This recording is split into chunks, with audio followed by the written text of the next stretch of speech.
So hello guys, welcome back to my channel. So one of the most anticipated luxury cars is now on my channel. What I have here is the 2023 BMW 735i Excellence. So this is one of two models of the all-new 7 Series here in the Philippines. You get this one and an i7. So FYI, I am here again at Auto Alley BMW. I'd like to thank them so much for making this walk-around tour possible. There will be no i7 available here in Auto Alley, but at least they cater for this 735i.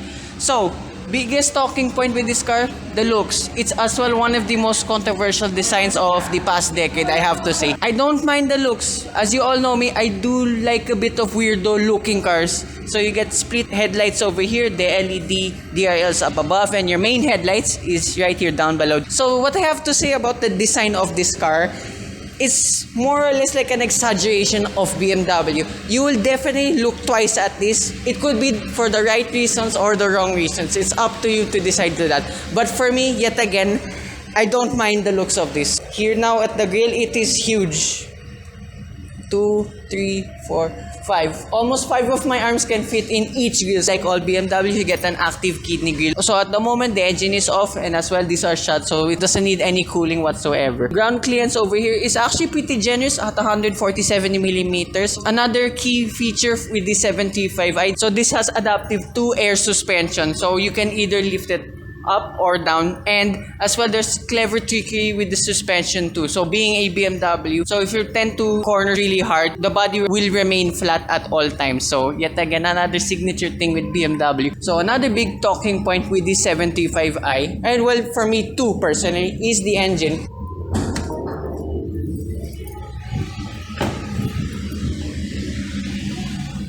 So pop up the hood.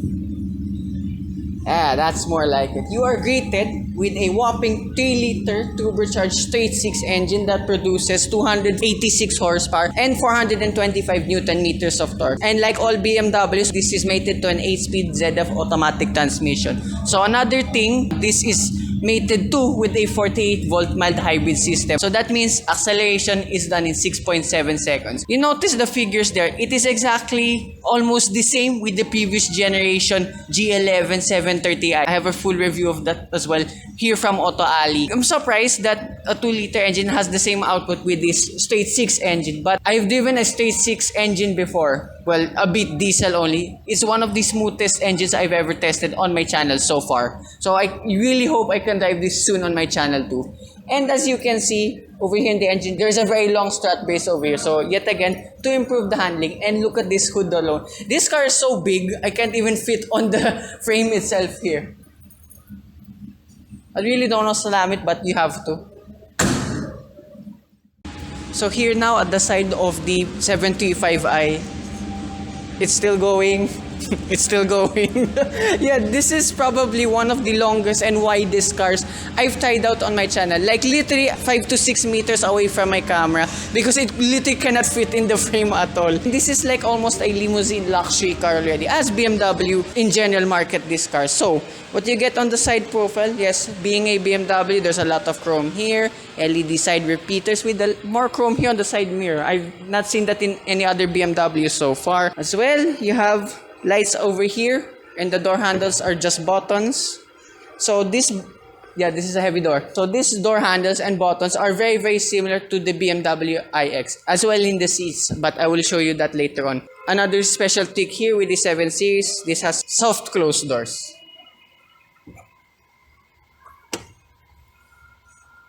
It takes a while, but it gets there. You only get 19-inch wheels for the 735i. You can only get the 21 inches on the i7, the electric version. So here now at the rear of the 735i, for once, of course, you have a very exaggerated looking front, but for the rear, it's one of the more cleaner BMWs, I have to say. And I love the LED lights over here. It's just one whole piece, and they do a little dance when you unlock and lock the car. And you have a BMW badge over here with the reverse camera. So at first, when I was doing my B-roll shots, I was automatically looking for the boot release button. I couldn't find it here, but it is actually right here. Electronic tailgate, like all BMWs, most BMWs. So the total space here, you have 540 liters, which isn't too bad. It's probably more or less than the previous generation G11 7 Series. So You have your med kit over here on the left side, extra cubby space here on the right side. Pretty simple over here, and an LED light over here. The new 735i cost a whopping 8,990,000 pesos. So that's like 3 or 4 million pesos more than the previous generation. So what do you get more now with your money? Let's go to the interior.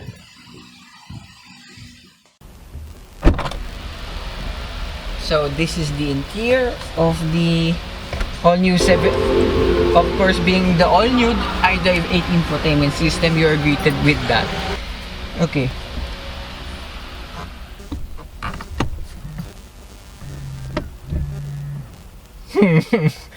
What a cabin! Better than the iX, hands down. So this is the interior of the all-new 7 Series. Whoa. Yeah, this is what you pay for the 7 Series. Call me crazy, this is one of the best and most luxurious interiors I've ever sat in so far, along with the best seats I've ever sat in. The seats are almost exactly the same like with the BMW iX, the pattern here and there. I love the red and black color finish. Even for the back seats, and surprisingly for the driver's seat, it's one of the softest and most comfortable here. Little bit dangerous because it's too comfortable. Wow, this is so cool. Anyway, I'm getting carried away. So here in the door card, very plush materials here and there. For once, there is no plastic at all at the door card. Even for your cup holder, there's ambient lighting all around too. And there's crystal lighting all over the cabin. It's such a beautiful thing to look at. So you have touch sensitives for your lock, unlock. Ooh. Never heard that? And as well, this all-new BMW 7 Series is equipped with Bowers and Wilkins sound system. I heard this already in the BMW iX. Check out my Instagram. It's just somewhere there highlighted. You have gloss black all over here for your window switches, side mirror adjustments. The boot release button is up here as well. Like with the BMW iX and similar to like an American sports car, how to open all doors, it's a button. I will admit that I was pressing this for a long time because I was waiting for this to close automatically. I'm not sure if we'll get that in the i7. Anyway, just something I noticed from other reviews only, FYI. But I would say the spec here is still pretty good, I have to say. So again, you have your iDrive 8 infotainment system. You have your 12.3 digital instrument cluster. Exactly the same modes you can do like with the all-new BMW 3 Series. I have a full review of that too. And your 14.3-inch infotainment system. It has the same bits and bobs for the maps, pretty smooth. And then my favorite part with every BMW, your service requirements, so on and so forth. And then being the 7 Series, you have a doors and windows function with sun blinds feature. I'll demo that later when you get in the back. So here in the steering wheel as well, very similar now with the BMW iX. I love the touch here and there. This feels softer than the iX. Forgot to mention, going back to the infotainment system, I know it's the same like with the BMW 318i LCI, but for some reason the infotainment system is a tad smoother too. So back here in the steering wheel, you have cruise control functions on the left side and instrument cluster and volume adjustments here on the right side, and the famous BMW voice assistant, personal assistant. And surprisingly, being a 7 Series, the previous G11 model did not have paddle shifters. This does. So here on the left side, you have your light adjustments, yet again surrounded with the crystal lighting, and then there's a card slot just below here, 2 card slots rather. And then you have electronic telescopic adjustments for the steering wheel. I won't be able to show it in frame. Oh yeah, speaking of electronic adjustments, for adjusting the seats, they're all here on the door, but right, I know you can pick that up on camera, the sound, but it's not as loud. I gotta say, like example with the 3 Series, the 5 Series, this, I gotta say, is very well insulated. I can't hear much of the electric motor moving the seats forwards, backwards, and reclining. So here in the center, you have your air conditioning controls. So yet again, to turn on and off the air conditioning controls, you have to do it all there in the infotainment system. So watch my previous BMW reviews equipped with iDrive 8. I demoed it all there. Further down below, it's pretty plain too. And these are probably the fanciest cup holders I've ever seen. Look at this. So when I open it, okay, pretty standard, but look when I close it. And just in front, you have a wireless charging pad. Surprisingly fits my non-capable wireless charging phone. Anyway, here on the right side, there's a flat thing over here. That's of course a glove box, but I could not find a way to open it. It is actually right here in your air conditioning controls. You can only open it electronically, but you have to close it back up manually. But there's still a lot of space at least. And even how you close it, it's very soft and very finesse. Like just one tap, it's already closed. So as well here in the dashboard, just below the screens, you have wooden finishes all around here that stretches all the way to the right side of the dashboard. And on the dashboard itself, soft squeegee materials. I freaking love it. And as well, like I showed you earlier, surrounding the cup holders too, there's a lot of wooden trim finishes. So being a modern BMW now, here in the center console, you have your gear selectors, engine start-stop buttons, swivel wheel, and the usual stuff. So another addition being a BMW 7 Series, you have your air suspension button right here. I will not press that. You have your light controls above here, safety reminders. I forgot to turn that. I keep forgetting to turn this on. Anyway, so this lighting arrangement looks way better than the other BMWs I tried out. Sun visor. No, oh, okay, there's your light right here. Don't extend. It's fine, but oh, this is thick. Alright. It has, okay, center console box. Okay, that's pretty small. There's a 12-volt socket, 2 USB-C ports, and a halogen light.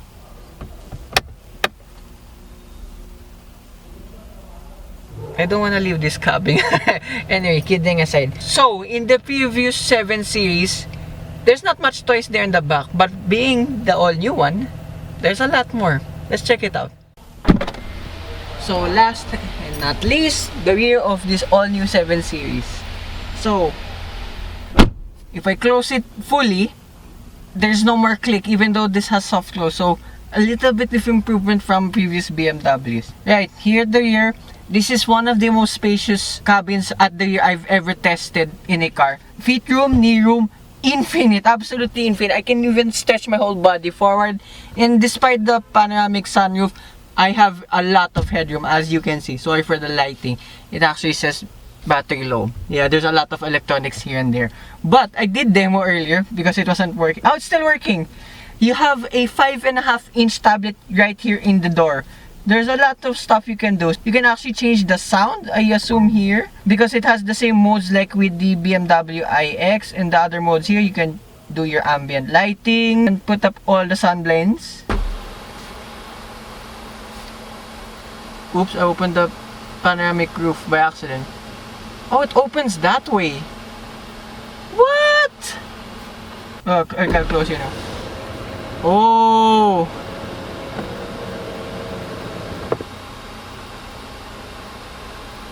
Hurry up. Almost there. Wow, that's a crazy experience right there. Oh, you can do it even individually. What? With the touch of a button? This is insane. Wait, stop. Right. Before I get carried away, so more stuff here in this 5.5-inch tablet, and you can adjust all the seats here. Yes, this back seats still recline, move forward and backwards. You have to control it all here only. Wow, that's insane. I've never experienced like this in a car ever. So here in the door card, pretty similar like the ones in front. You have a very odd placement for the window switch right here, and for unlocking and locking the car too. Everything is still the same. Oh yeah, in case it says your battery low, what if the buttons don't work? So like that American sports car I mentioned, there's a manual release button just above the cup holders. And it's pretty insane too. The rear cup holders have ambient lighting. Even on the door seals, what the freak? Another crazy thing is, of course, being an executive limousine car, if you only have your driver and 2 more passengers over here, you can stretch the right front passenger seat all the way forward, like literally all the way forward, like to the point my tripod fits in here with ease. Right, so here in the middle, you have your air conditioning vents and a pad here for your phone. That's literally it. Before I get to this one, if I sit here in the middle, it's pretty alright too. However, the transmission tunnel is really tall, so I don't advise to put your feet up. But it's not too bad. I mean, it's still enough space for my thighs and knees. And then over here, in the center console, put this down. Right, you have a wireless charging pad right here in front. And then open this up. You are revealed with a center cubby space with 2 USB ports and a halogen light again. Okay, this does not have center cup holders, surprisingly. Oh, look at this. So there's a, like all BMWs, you have a center loading hatch and with this flimsy cover. I like that. I never seen that before. Right, and then you have the same set of lights here. It's not turning on because it keeps warning me now. It's low battery, but I have to get out now. Right. So that concludes my walk around tour of this BMW 7 Series. It's probably one of the most insane cabins I've experienced so far. Not just in a BMW, but in cars in general too. So my memory card got full. So that concludes my walk around tour of this BMW 7 Series. I'd like to thank everyone again at BMW Auto Alley for making this walk around tour possible. So hopefully I can get more BMW models on my channel. And hopefully soon with the i7. I'm very curious on how the gasoline and electric versions of the 7 Series compare to each other, and hopefully I can get my hands to drive one of these soon too. So hopefully guys like and subscribe, and I will see you yet again with more BMW reviews coming right. Bye bye.